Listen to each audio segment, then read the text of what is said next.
Our next guest, Dumebi Kachikwu, was the presidential candidate of the African Democratic Congress in the last general election, where he came fifth after the four major parties. He's a businessman, public commentator, and social critic. He's also the chairman of Roots TV. He produces and anchors the popular Sunday Nuggets podcast, which is a contemporary take on the Bible and its relationship with the modern day issues. Mr. Kachikwu, it's a joy to have you on Arise News today. So, help us understand. The president is in office. He has been sworn in. There are people who have gone to court, as they've been told. If you're not happy with the result, go to court. And they are in court. The case is there. There's the challenge for Nigerians who want to see this court case broadcast live, but INEC and the current president and his political party have said no to it. So it seems like the court has obliged them. There are a number of issues. As of today, what are your top three concerns about the state of the nation? What are your top three concerns before we break it down into segments? Okay, for me, I believe that the incoming administration, I expected that on day one, when the president was sworn into office, I, like most people, had expected that he will hit the ground running, and by doing so, he will have announced at least a kitchen cabinet that will work with him in midwifing the new administration. He didn't do that on day one. Yesterday, he's now announced the chief of staff and the SGF and the deputy chief of staff. You see, when you announce critical appointments, when you come into office, it gives an indication to the people about the direction you are going to take. So people expected that if your concern is the economy, what announcements are you going to make, or what appointments will you make concerning the economy? If it's security, there are those who believe that on day one he will have announced the new national security advisor. Okay, so all those things are important to investors, to the Nigerian people. When he spoke on the day of inauguration, he made an allusion to subsidy. That subsidy has been removed because it's not been budgeted for. Obviously, most policy watchers expect that the subsidy issue is a major presidential address on its own and is not something that should have been a byline in an inaugural speech. But I believe that President Bola Tinubu was giving an indication of what was to come. We then have to understand that this administration has come in and has been handed a booby trap. Obviously, we all expected it. We know that our economy is in shambles, and we know that from day one, a presidency that is being challenged at the courts, a presidency that the people, or most people, believe that that this presidency has some form of credibility issues, as being spinned by our spin doctors and what have you, is now challenged with taking very, very difficult decisions. And so here we are today, a few days, a week into this administration, and we're seeing the beginning of a crisis of some sort. All right. I mean, thank you for that opening remarks there, but let's break it down into specifics now. 1 week gone already, and like you said, didn't seem like he hit the ground running as he had promised. What people have witnessed on, conversely, is the fact that Nigerians are actually hitting the ground walking because of the fuel subsidy removal.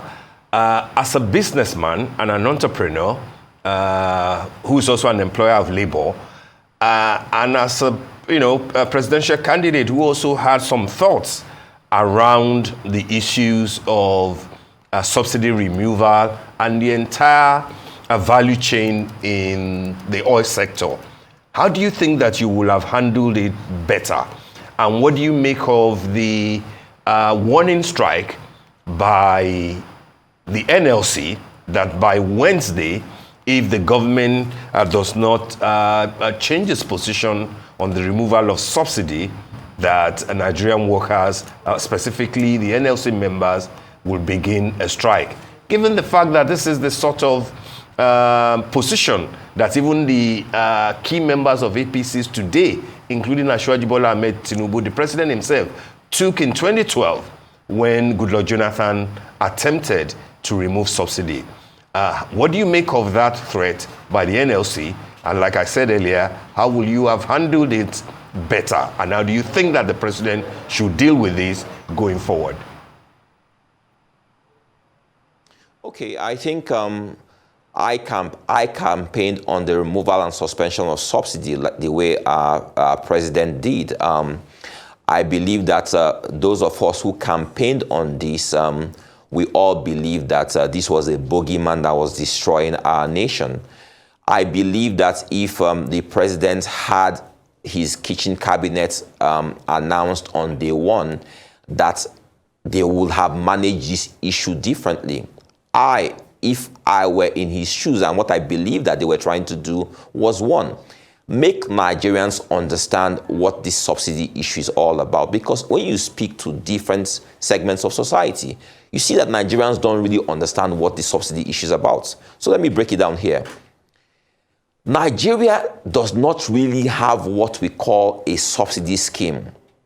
There are people who believe that Nigeria is paying some form of subsidy to petroleum marketers, and that's not the case. What NNPC has been doing is selling petroleum products to marketers at a subsidized rate with a pricing template that ensures that if you sell 33,000 liters of petroleum products, you will make a profit of about 300,000 naira, right? So what happens? These petroleum marketers buy this product that NNPC has sold to them at a subsidized rate. And what they do is they take this product out of Nigeria to Benin, Niger, even all the way to Sudan. And they make up to 16 million naira on the same truck that they will have made 300,000 naira in Nigeria. NNPC also sells to some people on a coastal basis. So that means they sell to them in vessels. They sell to a vessel of petroleum products. These marketers can then take that same vessel. Instead of taking it to their tanks in Nigeria, they take it offshore, sell, and they make up to $10 million. This cost NNPC 400 billion naira every single day. Now, we understand that there are people involved in this ecosystem of fraud. Nigerians as a whole are now paying a price because, one, our security agencies for almost 2 decades have failed to successfully prosecute any of these people. We know these people. You know who you have given products to. You know that these products are not getting to the filling stations where they are being sold. You know that people are diverting these products. What are you doing about it? We have a Nigerian customs service that is colluding with these people. Few people in Nigeria are smiling to the banks. They are making trillions of naira off the hardship of all Nigerians. And government failed in curtailing this. And because government has failed in curtailing this, government is taking a very difficult decision to say, we'll remove it so these guys can't get it. But no, my approach will have been that I will suspend this in the interim whilst I put in place a very high-powered investigative team to find out those who are involved, from customs to NNPC to the regulatory bodies to the marketers to the labor unions. All those who are involved, make sure these people are arrested, prosecuted, and this money is recovered. Once you successfully do this, you will see that a stop has been put to this. Number two, we have a regulatory body, which is the downstream and downstream midstream regulatory body, right? That has failed in its responsibilities. What I will do is ensure that I appoint at least 3 fleeting companies that are the only ones who can transport petroleum products in Nigeria. And their job is to make sure that when I sell to you, I will deliver this product to you at your fuel station. These filling stations companies will be appointed on a regional basis with computerized trucks that ensures that only at the point of destination or offload can the station owner use his own code to open that truck and receive his products. That means that any truck which is not supposed to be in any zone, if you see that that truck is in a particular zone or close to the border, you can see in your command and control center, because these trucks are being properly tracked and everything, and you know that these products are being diverted. So if we take simple measures like this, we've saved Nigerians the hardship that they are going to experience. So I believe that one of the things the president said during his campaign, and speaking to some members of his team, I understand that we're on the same page. What they are planning to do is actually go after these people. But he could not speak to this really, because from day one, having said that subsidy is gone, people started reacting. And NNPC did the smart thing. I will say this, because these marketers were trying to take advantage of the situation and start hoarding the product so they can take advantage of the differential, right? So they stopped selling products. NNPC immediately said, announce the new pricing templates. That means those same marketers, okay, you want to take advantage of this differential, go ahead, take advantage, but sell products. So within 5 minutes of NNPC announcing the new templates, all the fuel queues in Abuja, for example, disappeared. Because now product is available, these guys are selling because we've allowed them take advantage of that. Okay. But now what government must do is that they must go after these people immediately. Okay. Put in place systems and processes to ensure that we no longer have people abusing this. Having done that, government can then gradually reintroduce subsidy, because we now have a proper mechanism to ensure that nobody abuses this system anymore. Nigeria cannot afford to remove subsidy permanently. I will say this. What is Venezuela? They were in the same situation. They were losing $12 billion annually to marketers who were selling the product to neighboring countries. They believed that the right thing to do was to remove subsidy. They failed to go after the corrupt people in the process, and they removed subsidy. And we see where Venezuela is today. We see what inflation has done to that country. We see how their currency has become useless completely. So in Nigeria, I believe that this incoming administration understands this. He needs a team to work with him, to work with NNPC, to deal with the numbers. I forgot to mention the numbers. When Dr. Kachikwu was there, they were touting about 33 million liters as their consumption.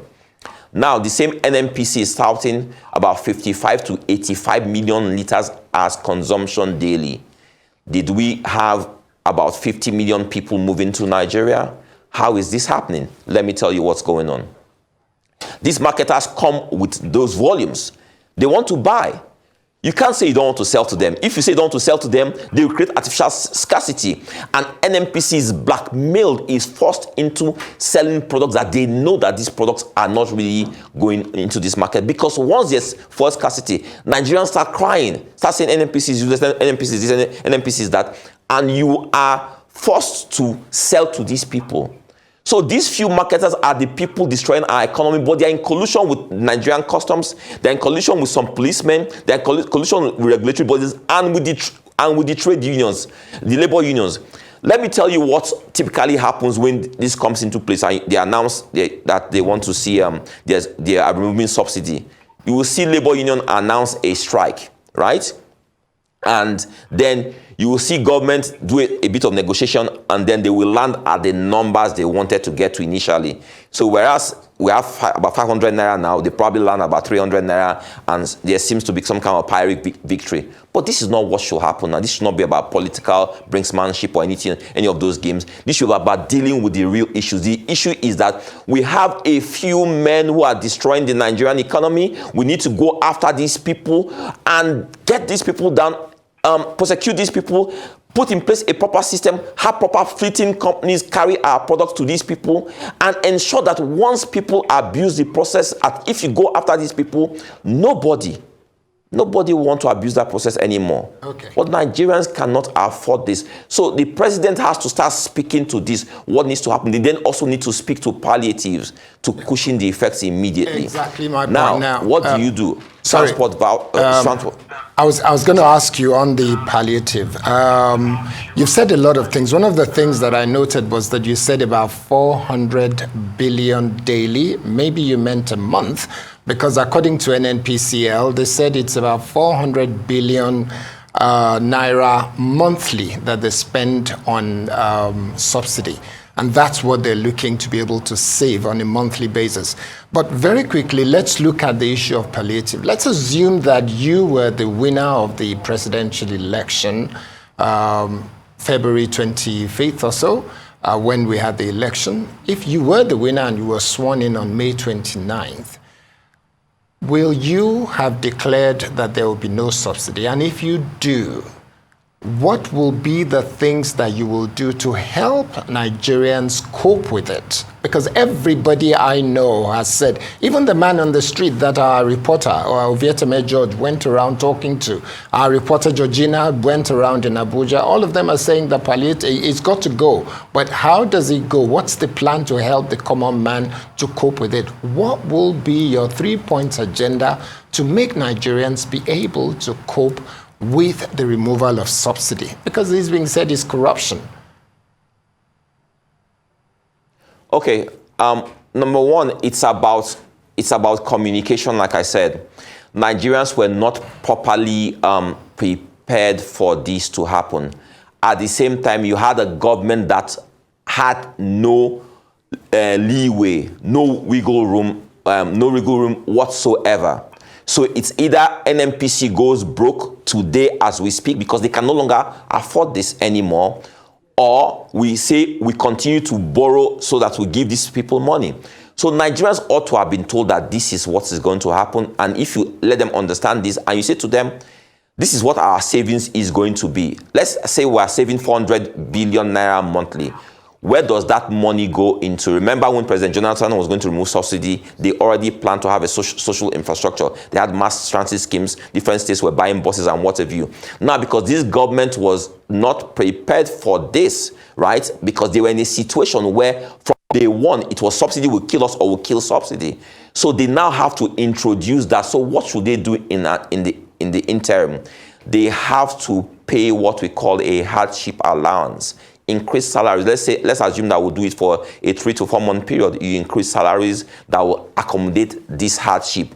You ensure that you have a transport scheme that carries agricultural produce to ensure that prices for agricultural produce does not increase. Government can also decide that, oh, you know what, we are going to give subsidy directly to transport companies like Uber and what have you, or Bolt and what have you, and to all mass transit schemes. Give subsidy to them directly so that to ensure that transportation does not increase. And then you deal with student transport vouchers for the aged and the disadvantaged and what have you. You do that in the interim whilst you start using 70% of your savings to start doing emergency social infrastructure. So that ensures that immediately, 3 to 4, 5 months, your savings, people can see and understand what you've done with these savings, they are benefiting from it. And in that time also, having audited this process, having identified the culprits, and now having started prosecuting these people, you can now start introducing subsidy. Make no mistake about this. Any government that believes that it will do away with subsidy completely forever is making a mistake. You will pay a huge price. And I know that this government understands that. I also understand from speaking to some people in there that this is something temporary. Obviously, by the time a cabinet is considered properly and what have you, they will start speaking strongly to the situation that we have on ground. All right, we've got little time left with you, but I'm interested in the thoughts that you have expressed about how subsidy works. So I'm wondering if you're familiar with the report of NITI, the Nigerian Extractive Industries Transparency Initiative, about how much we've actually spent on subsidy between 2005 and 2020, which they put to about 13.7 trillion naira. That's up till 2020 from 2005. But within the same period, NITE also found out that Nigeria actually lost more money in crude that was being stolen, about 16 trillion within that period. But go back to subsidy. What is the problem with the Buhari administration who didn't believe that subsidy existed at all? Because what we have spent between 2021 and 2023 up till June is more than a three-quarter of the entire thing that we have spent between 2005 and 2015. And so you don't have a regimented kind of subsidy payment. It goes up, it goes down based on dollar exchange rates and of course the price of crude. And you will see even from Jonathan's period in 2011 that while we paid 416 billion in 2010, in 2011 it went to 1.9 trillion. And people are saying, was that because there was an election in 2011? Mind you, it went down to 690 billion in 2012. Fast forward to 2019, 2018, 2019, election, it went up again. And then from 2021, it has stopped going down. What really was Buhari unable to deal with? And why do you think that that is what Tinubu seems to be running away from? He doesn't want to go after anybody. He just wants to quietly get out of the subsidy regime, you know, and stop paying and hoping that things will normalize. But like you have said, they won't, because you really can't run away from it. Okay, so obviously we now know that the Buhari administration was one of the most corrupt administrations we've had in the history of Nigeria. We had an obviously ailing president who had diminished cognitive abilities, who had no real understanding of what the issues were. And people around him took advantage of that situation and they destroyed Nigeria. Nigeria was leaking, all corners leaking, completely leaking. And we saw these numbers increase. Everybody knew what was happening, but the problem was that how do you plug one hole, you have other holes leaking, you plug this hole is leaking. They could not make any concerted effort because those people who are taking advantage of the leaking holes are all around him. That is why you have an Asiwaju who has said, you know what, I won't even give you that opportunity at all. It's either you kill me with this or I kill you with this. But guess what? It's now a situation where you say that two elephants are fighting and is it the ground or whatever suffers. So, but what I'm saying now that government must do is that you need to go after these people, because when we don't go after these people, we are accepting to ourselves that our law enforcement agencies have failed us. We're accepting that our customs agency is non-existent, that they have failed us. We're accepting that we are a banana republic. We accept that a few corrupt people can hold our nation to ransom. And we must never do this. Government must go after these people immediately. We can't have people buying land in Banana Island for 5 billion naira and they can't show any demonstrate a means of income other than these guys are carrying our products out of Nigeria to go and sell. We know these people, they are all around us. Go after these people. Almost 200 million Nigerians cannot suffer from the removal of subsidy because we fail to bite the bullet or take tough decisions. If Asiwaju Bola Tinubu has taken his tough decision to remove subsidy, he must also go the extra mile to take that tough decision to go after those people who have been involved in abusing the system, even if they are the closest people to him. That is how you deal with this problem. Go after these people so that Nigerians will understand why we are tightening our belts, even if it's for 4 to 5 months, that we must rid and cleanse our system, make our system better so that Nigerians can heave a sigh of relief after this process. That is what we must do. Otherwise, if we fail to go after these people, they will metamorphose in another sector. In another sector very, very soon. They have enough money to topple any government. You will see these people sponsoring TV and radio programs everywhere. You see them sponsoring labor unions to go on strike. You see them doing so many things because they have so much disposable income. They don't care to come together and say we'll allocate 50 billion to fight government. We heard what Okonjo-Iweala said then. So they have the money to do this. So it's about the willpower, the political willpower. But that political willpower comes as you communicating to Nigerians as a whole and let them know what your dilemma is, what you are faced with, and why you are doing this, so that we all go after these people. So when we see them, we know who these people are. And our regulatory agencies must start working. If they don't work, show them the way out. Nigerians are paying a huge price. All right. Paying a very, very huge price. Okay. So, all right. We want to thank you, Abi. I mean, isn't it? We want to thank you very much, Dumebi Kachikwu, for the insight that you have brought into the subsidy removal issue. And I think, Hadi, you can wrap it up there. So thank you very much, former presidential candidate of African Democratic Congress.